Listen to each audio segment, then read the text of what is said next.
So I just woke up. I'm coming to you live from an ISIS basement. No, I'm joking. It does kind of look like it. I'm in our garage, actually. This is a garage music room. And I literally just woke up, rolled out of bed, put on this hoodie thing because I wanted to get up and give you early and give you my thoughts about what happened yesterday in the trial, the Johnny Depp Amber Heard defamation trial, so that you could watch this if you wanted to before the next round begins today. So this is obviously very off the cuff, but look, I hate in this instance, I hate to tell you what I think about yesterday because I know that there are a number of Depp supporters, and I'm one of them. There are a number of Depp supporters who want to hear that, oh, it was great, great job, good job, Johnny's team. Um, I'm not like disturbed necessarily by what I saw yesterday from Johnny's team. And I am very optimistic that Johnny is going to win, and I'll tell you why in a moment. So just as my larger observation is that I think things are going fine, and I think Johnny is going to win. But yesterday was not a good start, in my opinion, and I am so not a legal expert. When I was younger, when I was a kid, I wanted to be a lawyer for a little while, and I'm so glad that didn't happen because that just wouldn't have been right for me, or I wouldn't have been right for it. It's probably a better way of putting it.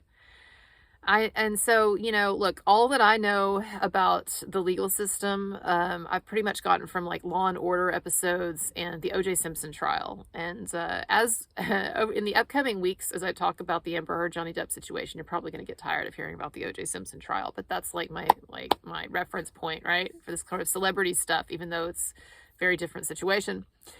But look, I just, as just a human being, and just my response, okay, and what to yesterday, and what I tried to do, let me say this too, what I tried to do is think about if I were a juror, if I were coming to this fairly fresh and with not much knowledge of the situation, like, so many of us Depp supporters, like, we know a lot about this, and I don't know nearly as much about it as a lot of you, but we know a lot about this, and so we bring that to the table, right?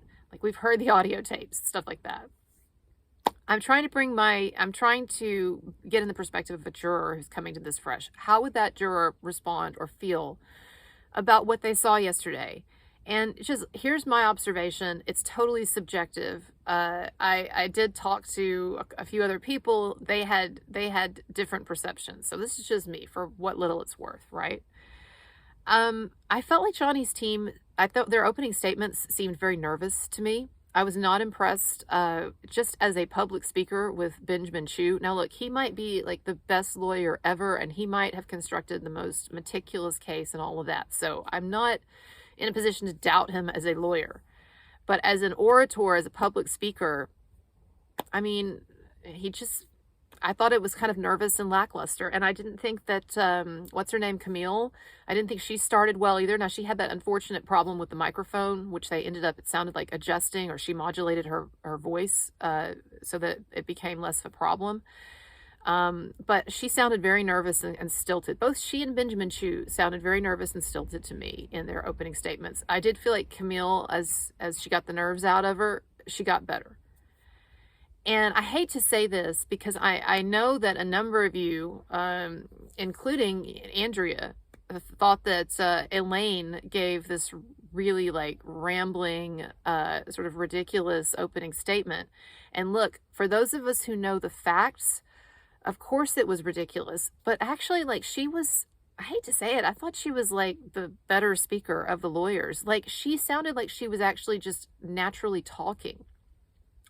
And the thing is, with that stilted speech, if stilted is the right word, but if the way that like Ben Chew, the sort of nervous anxiety that comes across in someone like Ben Chew or like Camille, at least when she first started, it's really hard, I feel like, to get past that as a listener and really listen to what they're saying. Whereas like Elaine is just kind of like telling a story. And I understand like it rambled. I understand she told it was a bunch of BS, right? I'm not saying Elaine's a great lawyer. I have not followed the legal stuff here. I have been paying way more attention to the Marilyn Manson case. And so I'm kind of coming back to this after having left it for like a year, since I started my YouTube channel. But still having been paying a lot of attention to this over the past year, but not knowing as much as a lot of you. But I'm just saying, just as public speakers, I was not impressed with Johnny Depp's team. Maybe they get better. Maybe it doesn't really matter. I don't know. There's just, I got spoiled on the OJ trial. Like, I remember those were all good public speakers. Johnny, I'm not just talking about Johnny Cochran.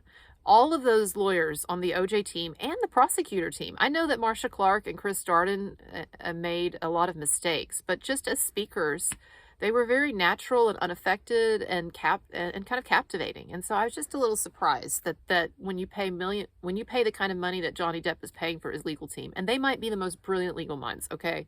But I'm just saying, as public speakers, I wasn't very impressed. I don't think it killed his case. I don't think that it gave an advantage, per se, a huge advantage to Amber Heard, and I'm still very confident about things. And I do think that, I'm sure that Johnny Depp's lawyers are good.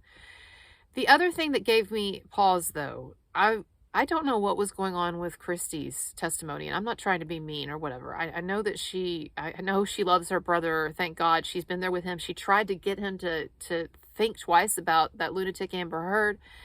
So I'm not here to complain about her, but there was some kind of a disconnect between Christie and Johnny Depp's team. First of all, because there were some moments there, and look, again, I am so ignorant about the law and legal stuff, so that's not the kind of analysis I'm giving you. I'm just telling you what I feel and trying to put myself into the mind of a juror who's coming to this fresh. What impression are they getting? And Christie, there were times that I don't see how she could have been well prepped by Johnny Depp's legal team. And that surprises me, because I would think, that starting out of the gate, you want to wow people with your opening witness.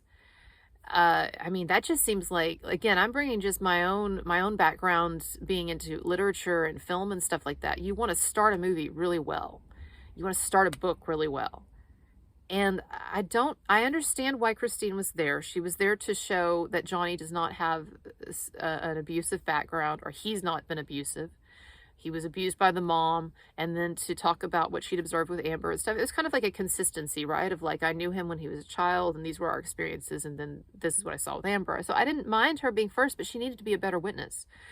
She seemed frustrated at times or confused by the things that Johnny Depp's team, like Ben Chew, there were times when she seemed frustrated or confused or befuddled or exasperated with Ben Chew. And I don't know where that was coming from. That seems very strange to have that coming from your own witness. There were times, I assumed that Ben Chew or someone had already extensively been over these questions with her. She seemed at times sort of ill-prepared. And maybe she was, again, maybe she was just really nervous. They all were, understandably. I'm just saying, to me, she did not come off as that. There seemed to be something weird there. And then, as other people have noted, she seemed to bend over backwards in her testimony, and particularly in the cross-examination, right, by Amber's lawyer. She seemed to really bend over backwards to not say anything that could be offensive or incorrect or a problem for Johnny. And I just think the drug thing, I don't know. I was talking to Andrea yesterday, and she said I was talking about the drug thing and we were both agreeing that that Johnny's team doesn't seem to have found a great way to handle that yet. And to me, it's just pretty obvious that and Camille did talk about it in her statement, and that's good. Or was it? And Ben, I think Ben mentioned it as well. The idea that doing drugs doesn't mean that you're abusive. But there still seems to be a kind of a discomfort or whatever around admitting that this person had a significant drug problem. And I think Depp has already admitted that. And it just didn't ring true. When Camille is when Christie is asked, did your brother have a drug or alcohol problem when he was young and he moved out of your mom's house? And she pauses, and there's a long pause, and she's like, no. Again, she just could have been nervous, but then why would you take one of your more nervous witnesses and put them first? To me, that's a problem then. Either Christie was not well prepped, or she was really nervous and she did not perform as expected on the witness stand. And so I'm not sure what was going on there. But and again, I don't think any of this was like really bad. I wasn't like, oh my God, or anything like that. My reaction was more kind of like, hmm. So and look, and I do agree that Amber's the opening statement for Amber's side, it was rambly, it was all over the place. But look, here's the thing, again, from my layperson's perspective. All that Amber's team has to do is throw enough misinformation into the mix to make this look like a hot mess, to make it look like they were both abusive, you know, that sort of thing, which is going to be a lot of people's default reaction anyway initially. And so they can kind of afford to take people on this ride and meander, and it might be exasperating or seem ridiculous to Johnny Depp supporters. And I'm not saying that it necessarily worked for me, you know, or I'm not saying that I necessarily think that it would work for people. I'm just saying it may not be as, that sort of rambling thing may not be as as problematic for your average person or your average juror, especially someone who is not in touch with the ins and outs of this case. Again, that sort of rambling thing, like covering all these different bases, they just have to hit on something that works for these jurors, right? And so whether it's like First Amendment, or whether it's the feminism thing, or whether it's the, oh, he was a druggie, or oh, they were both toxic, or Amber was abused, or whatever, right? Like, they just have to hit on something that gives a juror pause, I think, right? Or am I not understanding the legalities? Anyway, these will be my questions when I do talk to Andrea next time. And Andrea, if you're watching this video, maybe you can message me and let me know what you think about some of this. So again, I'm not trying to be depressing. Let me just end with a happy thought, which is a very true and honest thought. I believe that Johnny Depp is going to win this trial. I would feel good about putting some money on it, right? Even with my bookie. No, I don't have a bookie. But anyway, I always like that from movies, though. Like, people have bookies and then they get their legs broken if they can't pay back. So I think that, look, I mean, it's not a judge this time. We're not dealing with one Justice Nickel and whatever the fuck his problem was, whether he was like paid off, or he was stupid, or he was wowed by Amber, or he was just kind of, I don't know what was going on with him. But this is going to be a jury of like normal people. And I just don't see, they're going to play those tapes at some point, right? Those tapes between Amber and Johnny. And I just don't see how someone with a functional brain and someone who is not terribly biased can't listen to that and just know. Like, I'm sorry, you just, like, you listen to that and it's clear then. Everything is clear, like, what's going on when you hear those tapes of Amber admitting to violence and berating Johnny and all of that. It's very clear. So, look, there are going to be a lot of facts that are going to come out in this, and I still have confidence and faith in these high-priced lawyers that Johnny Depp has hired to put out a compelling case. I think it was a bit of a rocky and somewhat surprising start, but not necessarily unsettling, and we will see how things go from here, and I will be on it, putting out regular videos. Check out my other stuff. As always, like and subscribe, ring the bell. If you like this video, you can give me a tip. PayPal, Patreon links are below. Yeah, everybody have a good day. Bye-bye.